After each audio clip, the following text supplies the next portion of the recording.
Welcome, dear viewers, to the world's oldest guide to department store clearance sales, or as it's traditionally known, The Art of War.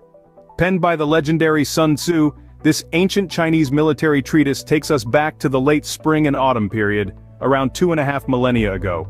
And you thought your grandma's cookie recipe was old, but don't be fooled by its age. The strategies outlined in this book are as relevant today as they were back then.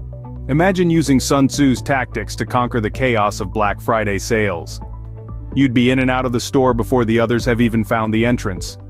Or consider applying these principles to navigate the treacherous waters of office politics. You'd be sipping coffee with the boss while your colleagues are still stuck in the mailroom. And so Sun Tsu, the ancient version of a corporate strategist, was born. Sun Tsu was all about strategies. He was the original chess grandmaster before chess even existed. Now let's dive into some of these strategies. Sun Tsu emphasizes the importance of planning. Think of it like plotting the fastest route to the office to avoid the morning traffic.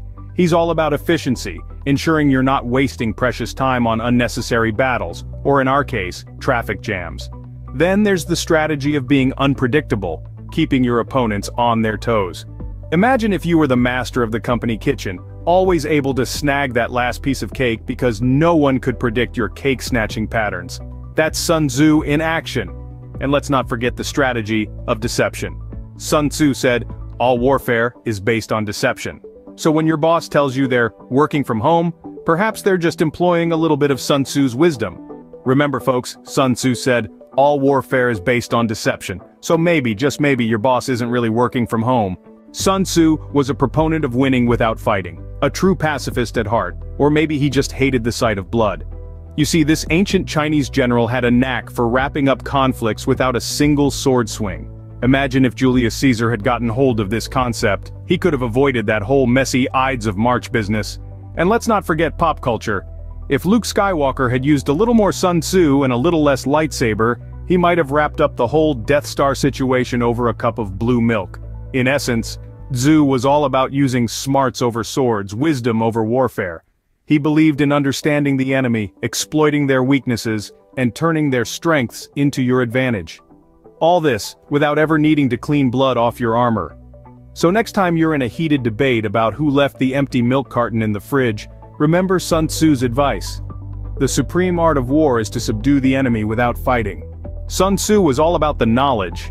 He believed in knowing yourself, knowing your enemy, and probably knowing which takeout places deliver the fastest. His philosophy rings true even today, and not just on the battlefield. Think of life as an all-you-can-eat buffet. You've got to know your limits and strategize. Do you go for the sushi first or save it for last?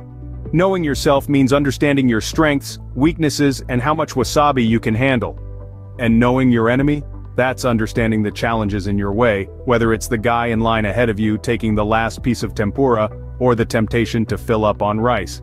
Knowledge is power, as they say, and Sun Tzu was a big fan of power. Not just the kind that comes from a good sword, but the kind that comes from understanding. And remember, in the words of Sun Tzu, if you know the enemy and know yourself, you need not fear the result of 100 battles, or in our case 100 Twitter arguments. So what have we learned from this ancient Chinese general, apart from some killer strategies for office politics and online shopping? We've learned that the art of war is not just about battlefield tactics, it's about life itself. Sun Tzu, this centuries-old military strategist, has taught us how to strategize our every move from the boardroom to the living room. This book has shown us how to win without fighting, using diplomacy, cunning, and a dash of sly trickery. It has shed light on the importance of self-knowledge and understanding our adversaries. And let's not forget, it has given us a fresh perspective on how to navigate the tricky terrain of office politics and social dynamics. Can you imagine Sun Tzu playing chess or even Monopoly? Talk about a ruthless competitor, or picture him as a life coach, guiding you through the battlefields of your daily life. So there you have it, folks. The Art of War, or as I like to call it, the guide to surviving modern life. Remember, keep your friends close, your enemies closer, and your pizza delivery place on speed dial.